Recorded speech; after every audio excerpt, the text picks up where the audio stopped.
All right. A lot of times people ask me, what do I read? How do I consume content? And so often somebody's asking me, oh, you didn't see this thing? It went viral on TikTok. Or, oh, you didn't see this thing? I reshared it on Instagram. And I have to be honest with you guys.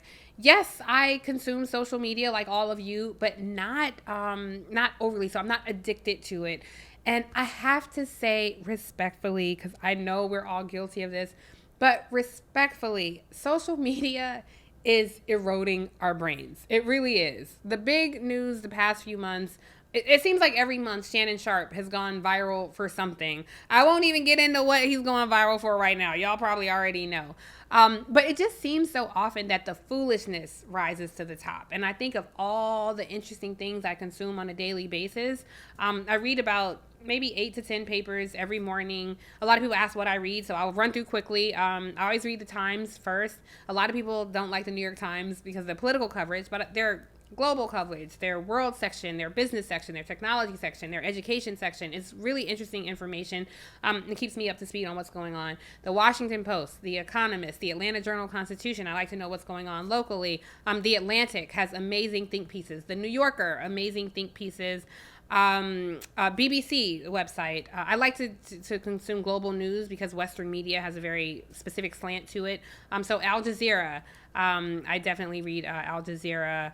Dallas Morning News. I'll also tap into Dallas Morning News. LA Times, because I think there's a bias sometimes to East Coast media. I definitely like our niche media that centers our perspective. So the Griot, Michael Harriot does amazing work over there. The Root, I definitely read. Financial Times to a lesser degree. I do try to read the Wall Street Journal op-ed pages though. The one thing I don't know a lot about is the markets and financial news, but the op-ed pages of the journal I do find very informative. I stopped watching cable news for obvious reasons, but I also will watch BBC News in the morning. I try to find Al Jazeera content when I can. Christiane Amanpour and Company has a great show, PBS NewsHour. I just find I'm so much more informed, but I don't want y'all to think like I'm so highbrow that I can't get on social media. This is how Instagram keeps me addicted. If you've known me for 5 minutes or you've known me for 5 years, you know I loves me a pit bull. I just think pit bulls are the sweetest, cutest, kindest dogs. Don't believe the hype. They are amazing dogs. And so every morning in between reading, because I'm addicted like all of you guys, I'll check Instagram and I will look at puppy videos and dog videos, and the intention is to look for 15-20 minutes, and an hour will go by like that because I am so enthralled and consumed with watch, especially a puppy pit bull. They're the most amazing dogs. So y'all don't care about this, but my brief little PSA that I do want to offer: please adopt, don't shop. There are so many pit bulls in shelters all across this country who need good homes, and they're the most amazing animals. They're great with kids. They're the easiest to train. They're Velcro dogs because they're so protective of their families.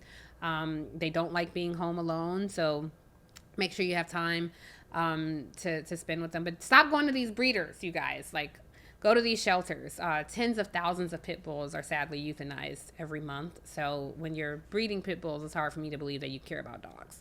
So that's the content I consume. But I'm concerned about us consuming all this foolishness. I don't like it. Like, everybody can tell me the latest celebrity gossip and, Bennifer is over again. And this was a big thing. And I just wonder how many of those folks know what's happening in their local communities. How many... can you tell me who your local congressman is? Are you registered to vote? Are you reading actual books? Are you, aware of what's happening domestically and globally and, our role in it as a country? And a lot of people always say, I just feel like it's a constant phrase, especially among us. If I was alive during the civil rights movement, I would be blah, blah, blah.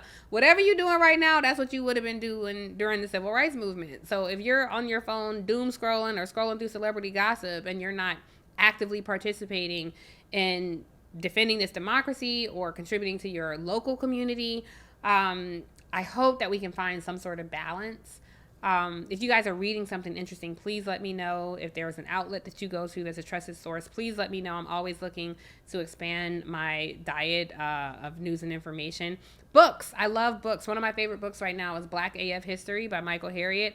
This book is my Bible, okay? It is so good. You can't even read it in one sitting.